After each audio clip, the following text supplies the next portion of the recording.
Hi guys, it's Aria. Let me see if all these angles are right. Yeah. I got a camera, so trying that out. Heard all the feedback, hooray! So it's after Christmas, so fresh out of Vegas. Fresh out is a rough word for it. I'm back from Vegas, and the next big open. Excuse me while I take my shoes off. The next big open is the first one of the year, Cincinnati, and it's modern, so it's a sweet one, and. I'm definitely going to it. And Mr. Jim Davis had just crushed the Players Championship with a with the Eldrazi deck, but I don't think his modern performance is really what carried him. I think he 0-3'd with Tron, but inevitably the list that shows up as number one on Star City's page is Tron. So Tron won the Players Championship. So I believe that Tron will be the level 0 deck, and I've heard a lot of shared sentiment from a lot of players who have made similar observations where they believe Tron will be the level 0, and people will see that Tron had won the Players Championship and say, "Well, that's the deck this week. Let's play that." And Burn has an outstanding matchup against Tron variants. You're just too fast for them. They just tap out for turn 3. Karn, and it's just Vindicate, and then you're like, all right, untap, kill you. Best thing they can do is Wormcoil, and you have one Atarkus Commander, one Skullcrack, and they just can never win. You just blank one attack and then just kill them. The way Burn loses is pressure plus disruption, things like Affinity or I don't know, like a really spreading seas heavy Merfolk draw. I guess if Slivers has a lot of pressure plus a Spell Piercer too, it'd be rough. But no need to worry because those decks are weak to Jund, and Jund is weak to level 0. So, I guess if we put this on a leveling system, leveling is completely hogwash, by the way. You can't go into it. That's a different conversation altogether. But level 0 being Tron, Burn at level 1, and then creatures plus disruption plus pressure is level 3, and then Jund is level 4, but Jund loses to level 0. And that's that's as much as I want to say about that. I believe it's you're at the mercy of the pairings board is essentially what it comes to. That's a different conversation altogether. Let's talk about the deck. I am on the 4 Wild Nacatl plan for the aforementioned reason that green-black decks will not be as popular. Wild Nacatl is complete crap against Jund, dies to Bolt, and it doesn't have haste, so it can't really do anything to Liliana. But Jund is not going to be very popular, in my opinion. That's the read that we are making, or that I'm going to call it shot. I don't think Jund's going to be super popular after Tron did well at the PC. Again, didn't do well, but did well. Anyway, and even if you play green-black, just board it out. For more damage off the top spells. I do understand why people prefer damage off the top spells. I've definitely drawn a Wild Nacatl where I needed a Shard Volley even, or anything, Spark Jolt. I've drawn Wild Nacatl when I needed Gut Shot. But I think the times where I have turn 1 Wild Nacatl is much worth the variance of me drawing a very late game Wild Nacatl. Preference. I like the Wild Nacatl. And I don't think it's bad. I think it's specifically good this weekend. The reason why it would ever be bad is not going to be popular this weekend. We are on 2 Grim Lavamancers. This card has just been insane. The only real speed bump for this deck is Tarmogoyf. Grim Lavamancer does a great job of controlling it. Does a great job of shoring up those if they have pressure plus disruption, you can wipe their pressure out. And Grim Lavamancer is just it's a good creature. Bring it. It's good against poison. It's good against fish. It's just good. I've never oh man, too many Lavamancers, so bad. It's never happened to me. It's a good card. It's just a good card. Eidolon, I've heard my spiel about Eidolon. I've heard some hearsay and read an article or two about a burnt zoo deck or some of that nature where they cut Eidolon for Kirdape, and I understand why. It's a 1 mana 2/3 in your deck, which is cool. It's good. It's good. Those are good stats. Make sure the camera's still on. Yeah. Those are good stats. But, in Burn, I feel like I don't have a lot of ways to... I do feel like I can outplay my opponent, but, there aren't a lot of ways where I feel like I can use my experience with the deck or like my experience as a player over my opponent. Like there aren't a huge amount of ways where I'm like, all right, you don't know what's going on, and I'm going to beat you because I understand these interactions more than you. Eidolon allows me to do that. It is, I don't want to say it's like a skill testing card in the burn deck, but like, if you ever play the burn mirror, a lot of people board this out in the burn mirror. I leave them in because it's a sub game. It's a dance within a dance, and really you're just going, I bet you'll mess up before I will, and someone will take 4 damage by accident, or not by accident, but like they just didn't intend to take 4 damage as much as they did, and all of a sudden you only need 2 cards to kill them. I've heard the argument of at the end of the day, it's still a creature that damages yourself. It is still something that gets hit by Spell Snare. It does die to a billion things. It does grow their Goyf. It does do a lot of things that I don't want to be doing. But the amount of free wins you get when you're just like Eidolon is worth it. And some people value free wins highly. Some people don't. I think Eidolon's just worth it. It's Magus of the Pillar. It's insane. Atarka's Command is exceptionally good in our deck because we have the Wild Nacatls and more creatures to be attacking with. It enables the Nut Draw capability more. Boros Charm, best burn spell ever printed. Lava Spike, Lava Bolt, you don't need me to explain those. We're down to 3 Rift Bolt. The strategy, I don't know what it's called, but I've seen and read a few articles where the strategy for sideboarding is to compile what main deck, or what 60 you want against every deck. And then just figure out what your main deck is from there, which was the most consistent 60 main deck cards. And I kept finding myself never ever wanting the full 4 Rift Bolts. Even in matchups where I think I'll be targeting their creatures, like Poison or like Infect, where I think Rift Bolt has a chance of targeting a creature, so I leave it in. I still don't even want the full 4 there. It's just slow, it's bad. Instead, we've opted for the 4th Searing Blaze. Searing Blaze has been insane. It in the matchups where you're almost a buy against super favored, it comes out and it doesn't even matter, you're so favored in those matchups. And it shores up your bad matchups. So it does exactly what I want a Magic card to do. It makes my bad matchups better, and it comes out against my good matchups. And even then, it still gets a Snapcaster or something when it's dead.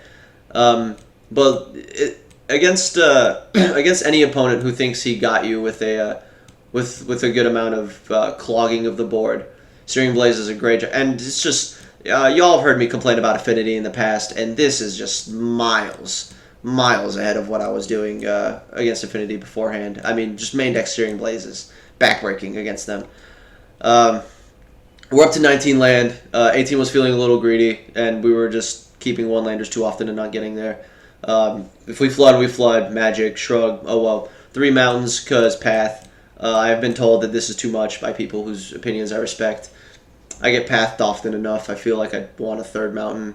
And this is also true for a Burn Mirror. The person who fetches most is generally the one who loses. You're giving them free cards, which is another reason why I went back to Copperline Gorge, then went up to a 2nd Copperline Gorge.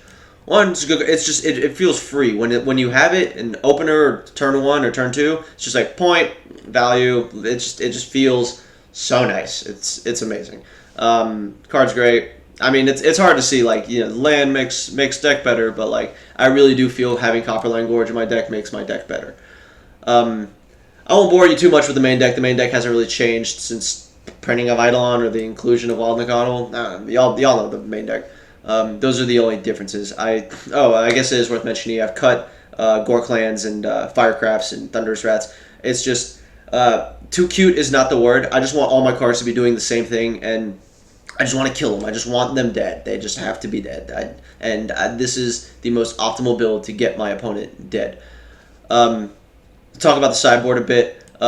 Most of these sideboard cards are relatively open-ended. I guess these 2 aren't, or mostly Grudge. I'll never learn how to work Moto properly. There we go. They're pretty open-ended. Thing about sideboard cards, you just never want them to be only for one specific matchup, because what if you don't play against that matchup, unless you're really unfavored in that matchup and you're trying to shore it up as much as possible. Path, it comes in against a lot of things. It comes in against Poison, it comes in against Infect, it comes in against Infect, not Poison. I say Poison, people don't know what I'm talking about. It comes in against Infect, it comes in against Affinity, it comes in against Titan, it comes in against Twin, it comes in against Tarmogoyf, it comes in against everybody. It comes in against almost everybody. Anyone who's trying to kill you with a creature, anyone whose game plan revolves around a creature is their path to get you to 0 life points. That path comes in against them. Not always the full 4, but usually at least 1 and 2. Or 2. And I have wanted access to the full 4 in the past. I have been playing a Rending Volley, and the 4th path is really just where I want to be. Yes, they are all different art. I'll get to this one later. I'll also get to this later. I'll get to everything later. Helix, Burn Mirror, any matchup where I need more damage off the top where Nakamo's coming out. Any matchup where I need to point this at a creature. Comes in against... against Poison, your life total doesn't matter at all, but like your game plan against them is run them out of Poison creatures. They have the green 1/1 and the blue 1/1, and then the land. Blight Agent, Glistener Elf, and Inkmoth Nexus. There's nothing else in their deck with the word Infect written on it.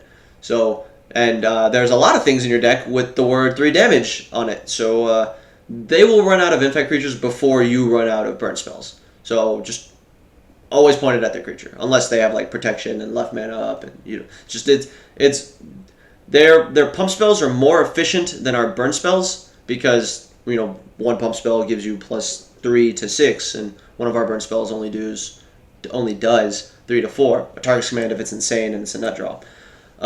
So Helix comes in against anyone who I have to target a creature, or my life total matters, or I just want more damage off the top. Skullcrack, green-black, Tron, damage off the top. Anyone who's trying to beat you via life gain, Skullcrack comes in against. Comes in against Wormcoil Engines. Skullcrack's just a good card. It comes in against a lot of stuff. Y'all know what Skullcrack's for. Destructive Revelry, we're down to 2, but we are playing 2 Ancient Grudge. Now, Ancient Grudge does go against what I did say a little bit earlier about not wanting specifically hateful cards.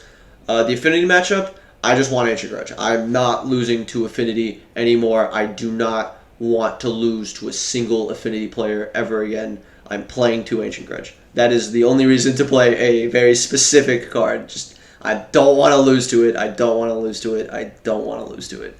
And the great thing about Modern is you can do that with any deck, or Magic in general. If you just never want to lose to Dredge, play 4 Rest in Peace and 4 Grafdigger's Cage. You'll never lose to Dredge. And I don't want to lose to Affinity, so I'm playing Ancient Grudges. Pyrite Spellbomb is Bay. It's been insane.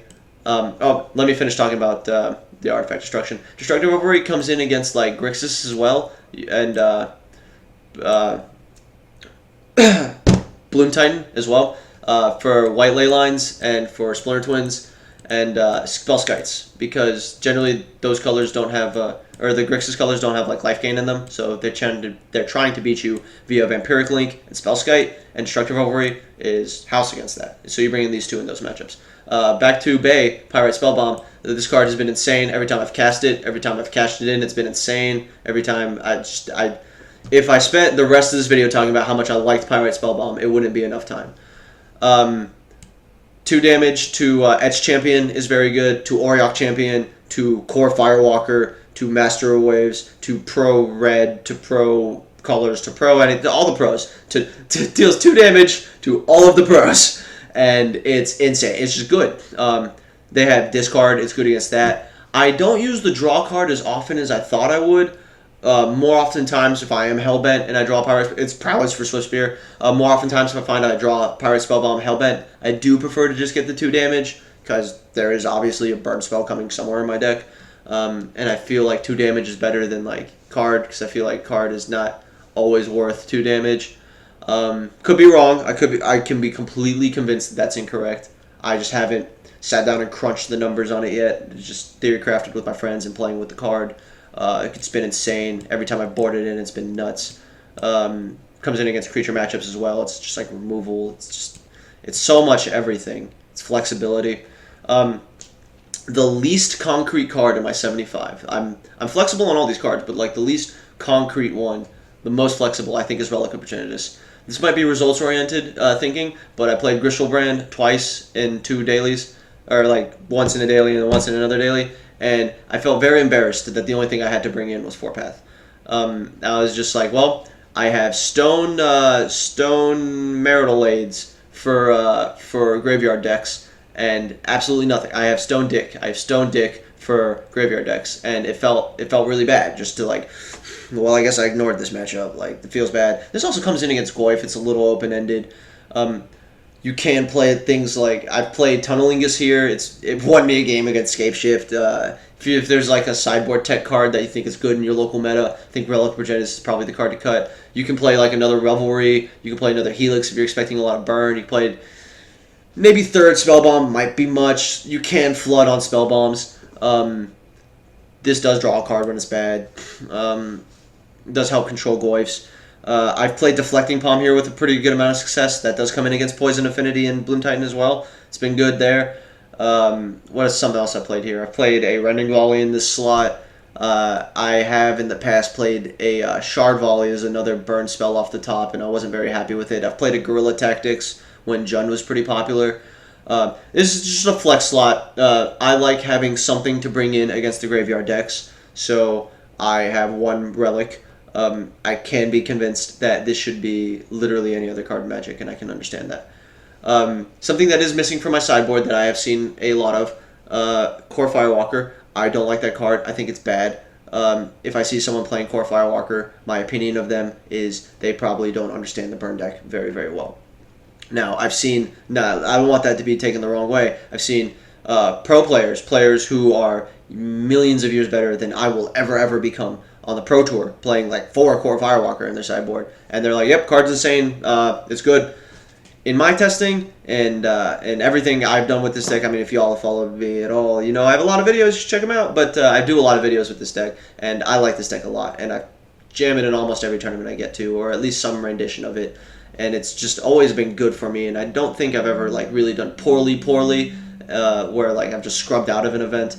And even people I've handed the deck to, and I'm just like, hey, I think this is, you want to play Burn this weekend? I think this is a good to perfect 75, so here you go. And they do well with the deck. Like, I like to think I have some experience and provenance with this type of burn deck, and I've never thought Core Firewalker would be something I want. It's just too narrow. I'm paying 5 life to get it into play, at least. And like I mentioned earlier, the person who fetches the least in the burn mirror is generally favored to win. And you know, fetching twice for 2 Sacred Foundries is just backbreaking. And it does get pathed at the end of the day, and it does get spell bombed at the end of the day. Now, I don't expect a lot of people to be playing spell bombs, but it just dies. I mean, I've had games where my opponent has paid 5 life for a Core Firewalker, and I've had Skullcrack plus 2 spells and attack with 2 guys, and they're dead. They're just dead. They've paid too much life to put Core Firewalker in play. Like I said, I've seen pro players millions of years better than I'll ever become playing this card, saying it's insane and how great it's been for them. And I personally rather have Dragon Skull or Dragon's Claw. I'd personally rather have Dragon's Claw. Now, that might be a little bit of an extreme statement. Core Firewalker does block. Pro Red is good. I don't want to say that that's not a good card. I mean, if you're playing like Blue-White Stoneblade or like Hate Bears, obviously Core Firewalker is the best thing you can be doing against this kind of deck. But for this deck to hate on other versions of this deck, I don't think Core Firewalker is where we want to be. Another things I've been seeing played in the sideboard, Gaddock Teeg. I'd rather just get them dead than try to put like a Hate Bear in play. So I don't play like Teegs. I don't play Firecraft in the sideboard. That matchup's already... Hey, kitty! That matchup's already insane. I've just... Like, Firecraft was good for me, and I was very happy with it. But at the end of just being, like, 90% against Grixis, I'm just like, well, maybe I guess I just don't need more cards to beat Grixis. Because I'm already super favored in that matchup. So, it just felt silly to have Firecrafts there. Anyone who's considering playing this deck for the Cincinnati Open... if you have any questions about it, feel free to ask me. I'm on Facebook again. I believe this is probably the 75 I'm going to play. The Relic may change, but I don't think I'm going to move too much off of this core of this deck. I think this is probably what I'm going to play. I recommend it for anyone who wants to play an aggressive burn strategy, who thinks Tron is like the level 0 deck that you want to prey on. If you want to prey on Tron, play this deck. I've been very happy with it. I've had good results. I've passed it to people. They've had good results. Deck's great. We're great. Magic's great. I've been waiting for this 8-man to fire it. I've been kind of stalling, but it just hasn't. Just doesn't want to go. Oh, yep, there's 3 people in it. All right. Well, I'll be back when. Let me minimize this. I'll be back when this 8-man fires, and we'll do some videos so I can try to prove to you that this deck is good. Or otherwise, you just have to take my word for it. Yeah, it's up to y'all. I've woken my cat up with all my shouting. Alright, well, I'll see y'all for round 1 of this 8-man. And looking forward to playing some Burn. And we're going to light them up. And another Burn reference and another bad Burn pun. Bye-bye!